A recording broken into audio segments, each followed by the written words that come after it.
Encounter को लेकर हमेशा सवाल उठते रहे और की वजह यह है कि हमेशा जब एनकाउंटर होता है तो पुलिस की यही दलील होती है कि सामने वाला भाग रहा था या फिर पुलिस पे उसने गोली चलाई और जवाब में पुलिस को गोली चलानी पड़ी जिसमें मौत हो गई। बहुत सारे लोग एनकाउंटर को एक तरह से सरकारी कत्ल भी कहते हैं। विकास दुबे या हैदराबाद वाले मामले में तो किसी पुलिस को गुनहगार नहीं ठहराया गया, लेकिन इस देश में ऐसे बहुत सारे एनकाउंटर हुए हैं जिसकी वजह से बहुत सारे पुलिस वाले जेल में हैं और उनके ऊपर बाकायदा 302 यानी कि कत्ल का मामला दर्ज किया गया, मुकदमा चला, सजा हुई। ऐसे ही ना मालूम कितने केस हैं। लेकिन इस देश में इकलौती एक मिसाल है एनकाउंटर को लेकर जिसमें एक साथ एक स्टेट के 18 पुलिस वालों को सजा सुनाई गई और 18 के 18 को उम्र कैद, लाइफ इम्प्रिजमेंट। कहानी उत्तराखंड में आखिरी एनकाउंटर 2009 में हुआ था। 2009 के बाद दोबारा कभी एनकाउंटर नहीं हुआ। क्यों नहीं हुआ, ये इस कहानी को समझने के बाद, सुनने के बाद आपको पता चलेगा। गाजियाबाद के करीब एक लड़का रहता था, उसका नाम था रणबीर सिंह। पढ़ने लिखने में ठीक ठाक, माँ बाप ने उसको MBA करवाया। MBA करने के बाद उसका एक इंटरव्यू था और इंटरव्यू के लिए उसे देहरादून जाना था। बात 3 जुलाई 2009 की है। वो इंटरव्यू देने के लिए वहां चला जाता है। 3 जुलाई की ही सुबह उसका इंटरव्यू था। इंटरव्यू पूरा हो जाता है और उसको अभी वहीं रुकना था। माँ बाप भी खुश, चलो बेटे की पढ़ाई पूरी हुई, नौकरी लगेगी। लेकिन माँ बाप की सारी खुशी अगले ही दिन काफूर हो जाती है जब 4 जुलाई की सुबह का वो अखबार देखते हैं और उस अखबार में देहरादून से छपने वाले जितने अखबार थे, फ्रंट पेज पे एक ही खबर थी और वो ये थी कि एक बदमाश, एक गैंगस्टर की पुलिस एनकाउंटर में मौत। कहानी ये थी उस अखबार में जो छपी थी 4 जुलाई 2009 को कि एक बदमाश ने एक चौकी के इंचार्ज पुलिस वाले की पिस्टल को छीना, उसके साथ लड़ाई की और पिस्टल छीनकर भाग गया। उसके साथ 2 और लोग थे। पुलिस ने उसका पीछा किया, उसके बाकी 2 साथी फरार हो गए, लेकिन वो एक जंगल में घिर गया। उसने गोली चलाई, जवाब में पुलिस ने गोली चलाई और इस एनकाउंटर में उस बदमाश की मौत हो गई। बाकायदा सीनियर पुलिस अफसरों ने शाबाशी भी दी और तो और जो मैसेज जाता है पुलिस वालों का कंट्रोल रूम को, उस कंट्रोल रूम में भी ये 3 जुलाई का मैसेज रिकॉर्ड है कि एक बदमाश एक पुलिस वाले का रिवॉल्वर लेकर भाग गया है और उसके पीछे जा रहे हैं और वो जंगल की तरफ गया है। फिर ये भी आ जाता है कि हम और फोर्स भेजें। फिर ये भी है कि एनकाउंटर में आखिर में मारा गया। तो ये पूरी कहानी, शानदार तस्वीरें अखबारों में छपी, सब कुछ हुआ। अब 4 जुलाई को इधर ये खबर छपी, घर वालों को पता चला। बदहवास परिवार गाजियाबाद के करीब से भागता है देहरादून। देहरादून में जब वो जाते हैं, पुलिस वालों से मिलते हैं, लाश अस्पताल में, मुर्दाघर में। पोस्टमार्टम होना था क्योंकि एनकाउंटर में मौत हुई थी।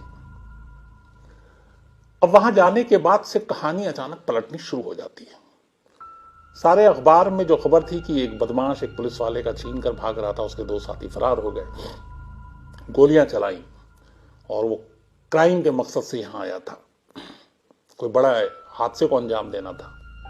जब परिवार वहां पहुंचा तो कहानी ये थी कि जैसे पुलिस बदमाश कह रही है, जैसे पुलिस कह रही है कि पिस्टल लेके भागा, जंगल में एनकाउंटर हुआ, मुठभेड़ में मारा गया। वो तो एक स्टूडेंट है, गाजियाबाद में पढ़ता था, MBA उसने किया, उसके बाद उसका एक इंटरव्यू था जॉब के लिए और वो देहरादून गया और उसका नाम रणबीर सिंह है। अब जब ये बात पता चली तो पुलिस के भी पसीने छूटे कि ये क्या मामला है। इस दौरान में अब पुलिस वालों की कहानी के खिलाफ परिवार वालों ने हंगामा करना शुरू कर दिया हॉस्पिटल के बाहर। जब उन्होंने हंगामा करना शुरू किया, उन्होंने कहा कि पुलिस ने हमारे बेगुनाह बच्चों को मार दिया है, तो पुलिस वालों को लगा कि उनकी पोल खुल न जाए। उन्होंने जबरन उन लोगों को वहां से हटाने की कोशिश की और इस चक्कर में उन्होंने उल्टे परिवार वालों पर लाठीचार्ज कर दिया। जब ये लाठीचार्ज हुई, लोकल रिपोर्टर वहां पे ऑलरेडी थे। एक दिन पहले पुलिस ने कहानी सुनाई थी, अब रिपोर्टर अपनी आंखों से कहानी देख रहा। तो पीड़ित परिवार वालों पर इस तरह से लाठी चलाना, बरसाना उन्हें भी अजीब लगा और उसके बाद ये खबर छपी, न्यूज चैनल पे आया। तब ये हो गया कि एक पुलिस वाला, एक जैसे बदमाश कह रहा, उसके परिवार वाले तो वहां से आए और वो दूसरी कहानी बता रहे हैं। फिर ये भी हुआ कि जहां इंटरव्यू देने आया वहां से भी कंफर्म हुआ कि हाँ, ये लड़का इंटरव्यू देने आया था, इसने MBA की पढ़ाई की, इसका कोई क्रिमिनल बैकग्राउंड नहीं है। अब सारी चीजें पुलिस वालों के खिलाफ जा रही थी। ऊपर से परिवार वालों के ऊपर लाठीचार्ज और गुस्सा हो गया, लोगों का भी गुस्सा भड़का कि ये क्या मामला है। अब बात सरकार तक गई। सरकार ने कहा कि ठीक है, ये मामला पुलिस का, तो हम इसकी CID जांच करवाते हैं। सरकार ने ऑर्डर दिया कि हम CID जांच कराते हैं। 4 जुलाई की ये बात थी, 3 को एनकाउंटर हुआ था, 5 जुलाई की तारीख आ जाती है। 5 जुलाई को अचानक पोस्टमार्टम रिपोर्ट सामने आता है और जब ये पोस्टमार्टम रिपोर्ट आता है तो फिर पुलिस के पास, देहरादून पुलिस के पास मुंह छुपाने और दिखाने के लिए अब था ही नहीं कुछ। पोस्टमार्टम रिपोर्ट ये बताता है कि मरने वाले शख्स के जिस्म में 22 गोलियां मारी गई थी और 28 जख्मों के निशान। अब यहां पे सवाल ये उठा कि अगर एक बदमाश एक पुलिस वाले का रिवॉल्वर लेके भाग रहा है, उसके बाद वो जंगल में पहुंचता है, पुलिस उसे घेर लेती है, पुलिस को देख के गोली चलाता है, जवाब में पुलिस गोली चलाती है, 22 गोली लगी, इसका मतलब है वो बहुत मिनट भी नहीं सेकंड के अंदर मर जाना चाहिए। तो फिर 28 जख्म के निशान उसके जिस्म पर कहां से आ गए? हड्डियां टूटी हुई, जगह जगह पे चोट। इसका मतलब है कि गोली मारने से पहले उसको बुरी तरह टॉर्चर किया गया, और अगर गोली मारने से पहले टॉर्चर किया गया तो इसका मतलब है कि फिर यह एनकाउंटर असली नहीं है, क्योंकि अगर टॉर्चर किया गया तो फिर वो उसके कब्जे में था जो भी है पुलिस वालों के, तो फिर वो भागा कब, कैसे पुलिस वालों पे गोली चलाई? अब पोस्टमार्टम रिपोर्ट ने आने के बाद और भी मामले को उलझा दिया। अब देहरादून पुलिस आ गई बैकफुट पे। सरकार को कहना पड़ा कि नहीं, अब इस मामले की जांच जो है वो CBCID से हम करा रहे हैं, लोकल पुलिस का कोई रोल नहीं होगा। लेकिन परिवार वाले अड़ गए और बाकी लोग अब सच्चाई जब सामने आई तो उन्होंने कहा इससे कुछ नहीं होगा, मामले की जांच CBI से कराई जानी चाहिए। और उसके बाद जुलाई का महीना खत्म होने से पहले पहले उत्तराखंड की सरकार ने इस एनकाउंटर की जांच CBI के हवाले करवा दी। अब CBI की टीम देहरादून पहुंचती है, जांच शुरू होती है, सभी बयान लिए जाते हैं, लंबी जांच चलती है। जांच के बाद CBI एक चार्जशीट दाखिल करती है। चार्जशीट मतलब पूरे जुर्म की कहानी। CBI की उसी चार्जशीट से अब यहां से कहानी शुरू करता हूं। पुलिस ने कहा कि एक लड़का, एक बदमाश रिवॉल्वर छीन के भाग रहा है, जंगल में पकड़ा, घेरा, उसने गोली चलाई, हमने गोली चलाई, वो मारा गया। ये देहरादून पुलिस की गवाही और बयान। अब CBI की कहानी। CBI ने सारी जब तफ्तीश की तो उसके बाद उसने सिलसिलेवार चीजें लिखी, और CBI ने जो कहानी लिखी वो ये थी कि 3 जुलाई की सुबह रणबीर सिंह का इंटरव्यू था। 2 जुलाई को वो गाजियाबाद से देहरादून के लिए रवाना होता है। करीब 4 से 5 घंटे लगते हैं, वो सड़क के रास्ते जाता है। वहां उसका दोस्त था, वो अपने दोस्त के साथ रहता है, जिसका नाम था राम कुमार। 3 जुलाई की सुबह उसका इंटरव्यू होता है। इंटरव्यू ठीक ठाक हो गया, और इंटरव्यू के बाद बल्कि ऐसा था कि शायद 4 जुलाई से उसको ऑफर भी दे दिया गया कि आप नौकरी ज्वाइन कर लीजिए। अब रणबीर सिंह बेहद खुश। उसके बाद वो राम कुमार के साथ देहरादून में ही उसका एक और दोस्त रहता था जिसका नाम था अशोक। तो उसने कहा कि चलो अब यहाँ आए तो अशोक से भी मिल लेते हैं। तो रणबीर सिंह अपने मोटरसाइकिल पर, राम कुमार उसका जो दोस्त था उसके साथ था, और ये लोग देहरादून में ही वहां पे एक सड़क है मोहनी रोड, वहां जा रहे थे अपने दोस्त से मिलने के लिए। लेकिन इत्तेफाक की बात थी कि 3 जुलाई को ही हमारे देश की राष्ट्रपति प्रतिभा पाटिल जी वो देहरादून के दौरे पर थी। वो देहरादून फ्लाई करके गई, वहां जॉली ग्रांट एयरपोर्ट पे लैंड की, और अब उनको वहां से मसूरी जाना था। तो मसूरी सड़क के रास्ते जाना था, मसूरी में एयरपोर्ट है नहीं। तो जॉली ग्रांट एयरपोर्ट से उतरने के बाद प्रतिभा पाटिल जी का काफिला सड़क के रास्ते अब मसूरी जा रहा है, और ये वक्त है करीब दोपहर के 3:45 बजे का। और ठीक उसी वक्त जिस रास्ते से इस काफिले को होके गुजरना था, उनमें से एक रूट ये भी था जहां पर रणवीर सिंह अपने दोस्त राम कुमार के साथ बाइक पर था और अपने तीसरे दोस्त अशोक से मिलने जा रहा था। तो जब ये अराघर चौकी के पास पहुंचे तो वहां पे चूंकि प्रेसिडेंट का काफिला गुजरना था, सारे ट्रैफिक पुलिस वालों को सड़क पे बुला लिया गया था रूट मेंटेन करने के लिए। तो अराघर पुलिस चौकी के इंचार्ज थे मिस्टर JD भट्ट। तो इनकी टीम एक जगह पे उसी सड़क पर मोहनी रोड के पास ये बैरिकेड्स लगाए हुए थे, और आम लोगों को लगभग उस वक्त जैसी प्रेसिडेंट का काफिला इनके पास मैसेज आ रहा था तो उस ट्रैफिक को रोकना था और प्रेसिडेंट के काफिले को आगे निकलवाना था। इत्तेफाक से रणबीर सिंह उसी जगह पर अपनी बाइक को रोके और इंतजार कर रहा था आगे बढ़ने का। चौकी इंचार्ज ने उससे कहा कि तुम अपनी बाइक यहां से हटा लो, ये रूट लग चुका है प्रेसिडेंट का। इस पे वो बाइक हटाने से इनकार करता है। चौकी इंचार्ज को गुस्सा आता है, वो कुछ कहता है, उधर से वो कुछ कहता है, और इसके बाद हाथापाई भी हो जाती है। चौकी इंचार्ज रणवीर को मारता है, रणवीर भी पलट के पुलिस वाले इसके साथ गुत्थम गुत्थी करने लगता है। तो इसके बाद जो चौकी इंचार्ज है वो अपने बाकी साथियों को बुला लेता है और रणवीर को पकड़ के चौकी ले जाता है। इस दौरान में उसके जो दोस्त थे वो वहां से भाग गए। अब रणवीर अकेला पुलिस के पास। चौकी इंचार्ज JD भट्ट को बेहद गुस्सा, क्योंकि उसने हाथापाई की थी, पुलिस वालों पे हाथ उठाया था। अब यहाँ पे पुलिस चौकी ले जाने के बाद खबर यह है कि उसे पूरी तरह पीटा गया और पूछा गया कि बताओ कि तुम्हारा दोस्त कहाँ है।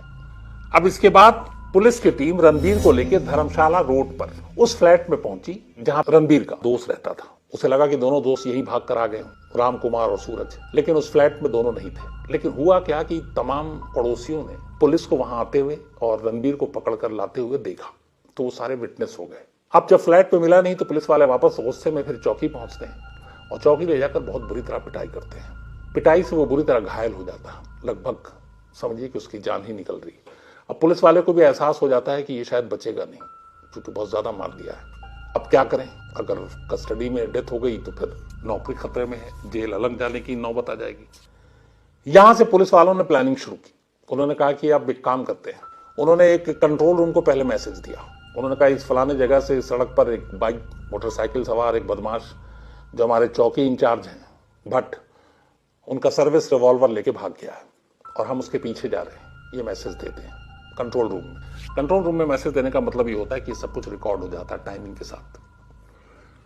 उसके बाद अब ये मैसेज दिया, थोड़ी देर के बाद फिर ये लोग पहुंचते हैं, वहां पे एक जंगल है कुछ दूरी पर, और उस जंगल से एक मैसेज देते हैं कि यहाँ पे बदमाश जो है जंगल में है और वो पुलिस टीम पे गोली चला रहा, हमारे लिए और फोर्स भेजिए। अब ये भी मैसेज कंट्रोल रूम में दर्ज हो गया। अब और फोर्स पहुंची। इसके बाद फिर थोड़ी देर के बाद एक और कंट्रोल रूम में मैसेज आता है कि मुठभेड़ में उसने चूंकि गोली चलाई, हमें जवाबी गोली चलानी पड़ी, तो वो बदमाश मारा गया। अब ये भी रिकॉर्ड हो गया कंट्रोल रूम में। अब इसके बाद सारी पुलिस टीम पहुंचती है, चारों तरफ से घेरती है, तस्वीरें खिंचाई जाती हैं, बड़े पुलिस अफसर शाबाशी देते हैं। उसको जोड़ा जाता है कि कैसे प्रेसिडेंट ऑफ इंडिया इस वक्त इधर से गुजर रही थी और एक बदमाश एक पुलिस वाले का सर्विस रिवॉल्वर छीनकर भाग गया। कुछ भी हो सकता था, प्रेसिडेंट को भी निशाना बना सकता था। जितनी बातें जैसी चीजें थी वो सारी हो सकती थी। लेकिन कुल मिलाकर देहरादून पुलिस ने यही साबित किया कि एक बदमाश था, एक पुलिस वाले का रिवॉल्वर छीना, भागा और कोई बड़ी वारदात कर सकता था। बाद में फिर ये मामला सीबीआई को सौंप दिया गया। अब सीबीआई ने जब मामले की जांच की तो कुछ चीजें जो थी देहरादून पुलिस की बेवकूफी, जिसकी वजह से उनका काला सत्य सामने आ गया। पहली चीज, पुलिस ने बिना जांच पड़ताल के अपनी तरफ से ये कह दिया कि एक बदमाश था जिसको हमने मार गिराया। रणबीर सिंह का कोई क्रिमिनल बैकग्राउंड नहीं। रणबीर सिंह के सारे सबूत ये थे कि वो 2 जुलाई को ही घर से निकला था, 3 जुलाई को उसका इंटरव्यू हुआ था, उस कंपनी ने भी इस बात की तस्दीक की, 4 जुलाई से उसे नौकरी करनी थी और उसके पास कोई हथियार नहीं। दूसरा, पुलिस ने कहा कि चौकी इंचार्ज भट्ट का वो सर्विस रिवॉल्वर लेके भागा। मुठभेड़ के बाद उन्होंने उस रिवॉल्वर की बरामदगी दिखाई। और यहां पे भी और बड़ी बेवकूफी, रणबीर सिंह के एनकाउंटर के बाद उसके पास से जो रिवॉल्वर की बरामदगी दिखाई, वो चौकी इंचार्ज भट्ट का रिवॉल्वर ही नहीं था, वो एक कट्टा था देसी। अब सवाल ये था कि अगर वो लेके भागा और पुलिस ने लगातार उसका पीछा किया तो इस दौरान में तो वो कहीं और दूसरा कट्टा तो ला नहीं सकता था। तो इसका मतलब है कि पुलिस ने झूठी कहानी सुनाई कि वो सर्विस रिवॉल्वर लेके भागा, क्योंकि वो तो बरामद हुआ नहीं उससे, और ये कट्टा था जो खुद पुलिस ने मुहैया कराया। तीसरी चीज, पुलिस ने कहा कि सर्विस रिवॉल्वर लेके भागा, हम लगातार पीछे करते रहे और सीधे जंगल में पहुंच के मारा। अब बीच में ऐसे ऐसे गवाह सामने आ गए। इस झगड़े और एनकाउंटर के बीच में यही पुलिस धर्मशाला के उस इलाके के फ्लैट में पहुंचती है रणबीर को लेकर, ताकि उसके दोनों दोस्तों को भी ढूंढे और उनकी पिटाई कर सकें। वो थे नहीं, लेकिन इस फ्लैट में जाकर पुलिस ने गलती कर दी, क्योंकि उसने अपने खिलाफ बहुत सारे वहां पे गवाह और सबूत छोड़ दिए। लोगों ने गवाही दी कि उन्होंने रणबीर सिंह को जिंदा देखा था और पुलिस की हिरासत में देखा था, और वो ठीक ठाक था तब भी, और यहाँ पुलिस लेकर आई थी उसे उसके दोस्तों को ढूंढने के लिए और ले गई। तो अब सवाल ये है कि जब पुलिस की हिरासत में रणबीर सिंह था तो फिर एनकाउंटर कैसे हुआ, वो हिरासत से कैसे भागा? और पुलिस की कहानी में कहीं हिरासत से भागने का जिक्र नहीं था। और इन सबसे बड़ी चीज, जो सबसे बड़ा कील साबित हुआ, आखिरी कील, वो पोस्टमार्टम रिपोर्ट कि एक लड़का जिसके अगले 2 घंटे के अंदर छीना झपटी, पिस्टल लेके भागने, जंगल में एनकाउंटर सब कुछ हुआ, उसके शरीर पे 28 जख्म के निशान कहां से आए? एनकाउंटर के दौरान पुलिस वाले ने जाके पहले उसको पकड़ा भी नहीं, पीटा भी नहीं। और अगर वो कहते कि हाँ हमने पकड़ लिया और पीटा, तो फिर ये होता जब पकड़ और पीट लिया तो फिर 22 गोली क्यों मारी? तो ये बता नहीं सकते थे। तो सवाल ये था कि गोली तो लगी, लेकिन शरीर पे 28 जख्म के निशान कहां से? इसका मतलब है कि साफ है, पुलिस ने पहले उठाया, उसे बुरी तरह पीटा, जब लगा कि अब वो बचेगा नहीं, मर जाएगा, तो फिर एक फेक इनकाउंटर का ड्रामा रचा, जंगल में ले गए और गोली मारी। और उसमें यह भी था कि जो 22 गोलियां लगी वो सब की सब बेहद करीब से मारी गई। एनकाउंटर में आमतौर पे दूरी से निशाना एक दूसरे पे गोली चलाई जाती है। यहाँ पे ये था कि सब बेहद करीब से गोली मारी गई है, और एक दो नहीं 22 गोली, वो भी एक स्टूडेंट को जिसका कोई कसूर नहीं, सिर्फ ये कि एक झगड़ा हुआ था। तो ये पोस्टमार्टम रिपोर्ट ने भी आखिरी कील ठोकी। 31 जुलाई 2009 को सीबीआई ने इस मामले की जांच शुरू की थी पहली बार, और उसके बाद 4 जून 2014 को उन्होंने चार्जशीट दाखिल की, और इस चार्जशीट में उन्होंने कुल 18 पुलिस वालों को रणबीर सिंह की मौत का जिम्मेदार माना। सीबीआई की विशेष अदालत ने लोकल कोर्ट ने 6 जून 2014 को 18 के 18 पुलिस वालों को उम्र कैद की सजा सुनाई। ये देश के इतिहास में पहला ऐसा मौका था जब किसी इनकाउंटर के लिए एक साथ 1.5 दर्जन यानी कि 18 पुलिस वालों को लाइफ इम्प्रिजमेंट की सजा हुई। कहते हैं कि इसमें एक दो बड़े अफसरों के भी नाम थे उस वक्त, क्योंकि जब ये इनकाउंटर हुआ और वाहवाही और शाबाशी की बारी थी तब वो सीनियर और सुपीरियर अफसर भी आगे आगे थे, और उन्होंने बाकायदा पीठ थपथपाई थी इनकाउंटर करने वाली टीम की। लेकिन फिर उन लोगों को बड़ी खामोशी के साथ शिकायत पत्र से और उनसे उनके नाम बाहर कर दिए गए और वो बच गए। तो फिलहाल हाईकोर्ट ने इस मामले में 7 पुलिस वालों को अब उम्र कैद की सजा सुना रखी है, 11 को बरी कर दिया है। अब इस मामले को फिर चैलेंज किया गया है सुप्रीम कोर्ट में। जो सीबीआई है उसने इस फैसले को चैलेंज किया है कि 11 को बरी करने के ऊपर उन्हें आपत्ति है, और उधर रणबीर के परिवार वालों को भी अफसोस है इस हाईकोर्ट के फैसले पर। उनका कहना है, जो उनके पिता हैं रविंदर सिंह, कि ये उनके साथ इंसाफ नहीं हुआ कि उनके बेटे को 22 गोली मारी गई, 28 शरीर पर उसके जख्म थे। तो इस बेरहमी से मारने वाला कोई भी शख्स बचना नहीं चाहिए। तो उनका यह है कि 18 में से 11 को बरी करना है, उनके साथ इंसाफ नहीं है। तो अब सुप्रीम कोर्ट में क्या होता है यह भी आने वाला वक्त बताएगा। तो ये थी कहानी उस एनकाउंटर की जिसमें देश के इतिहास में सबसे ज्यादा एक साथ पुलिस वालों को सजा हुई। अब आपसे मुलाकात होगी किसी नई कहानी के साथ, तब तक अपना ख्याल रखिएगा। Thank you very much.